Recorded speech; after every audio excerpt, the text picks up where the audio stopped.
મોટા પરમાનંદ સ્વામી પૂર્વે કોઈ વૈરાગી હતા. જ્યારે વૈરાગી હતા ત્યારે એમને કાનમાં એવો રોગ થયેલો કે ઘર ઘર એવો અવાજ આવ્યા કરતો. ઘણા વૈદ હકીમો પાસે દવા કરાવી પણ એ રોગ મટતો ન હતો. ઘણા ઉપાયો કર્યા પણ રોગ મટે જ નહીં ને રાતે નિરાતે સૂઈ પણ ન શકે. પોતે વૈરાગીઓની જમાતમાં ફરતા એ વખતે એક જગ્યાએ રામાયણની કથા સાંભળતા ત્યારે રામાયણ મહાત્માની કથામાં આવ્યું કે કાગભૂષણડી જેવા કોઈ સંત મહાત્મા વિરાજતા હોય એમના સાનિધ્યમાં જઈએ તો ગમે તેવો મહારોગ હોય તો પણ મટી જાય ને જડ મૂળથી જ નાશ પામી જાય. એવા સંતને શોધવા વૈરાગીઓની જમાતમાં તીર્થાટનમાં ફરતા ફરતા તેઓ જેતપુર પધાર્યા. એ વખતે જેતપુરમાં સદાવ્રત ચાલતું હતું. ત્યાં સદાવ્રતમાં વૈરાગીઓની જમાતની સાથે પોતે પણ ભિક્ષા લેવા આવ્યા.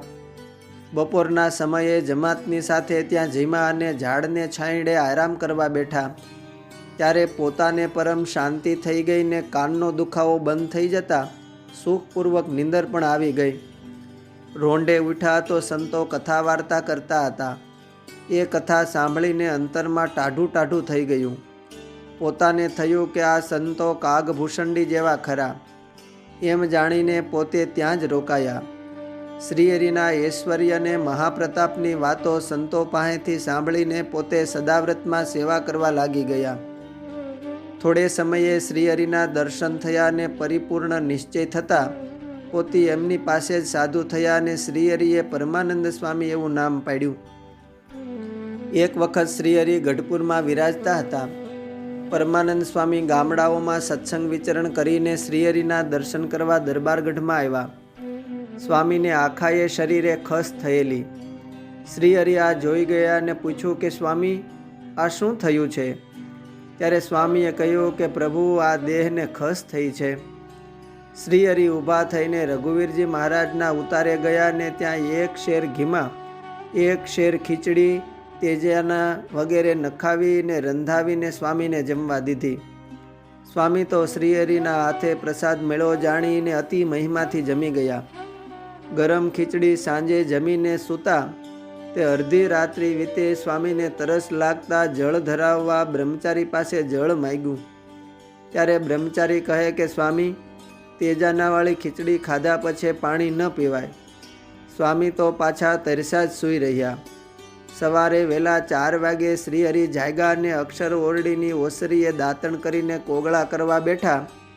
ત્યારે સ્વામીએ પ્રસાદીનું જળ પીવા માંગ્યું.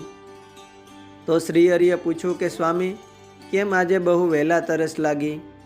ત્યારે પરમાનંદ સ્વામી કહે કે મહારાજ રાત્રે તમે દીધેલ તેજાનાવાળી ખીચડીની પ્રસાદી જમીને સૂતો તે તરસ લાગી, પણ બ્રહ્મચારી કહે કે તેજાનાવાળી ખીચડી ખાધા પછી પાણી ન પીવાય. તે પછી તરસો જ સૂઈ રહ્યો હતો. શ્રીહરિએ તુરત જ પોતાની તાહળીમાં જળ ભરીને પાયું ને બ્રહ્મચારીને ઠપકો દીધો કે આ સાધુ તરસા જ મરી ગયા હોત તો. બસ એ દિવસે પ્રસાદીની ખીચડી ખાધી ને શ્રીહરિને હાથે પ્રસાદીનું જળ ધરાવ્યું. તે દિવસથી પરમાનંદ સ્વામીના શરીરેથી ખસનો રોગ પણ જતો રહ્યો ને પોતે જીવા ત્યાં લગન ફરીને ન થયો.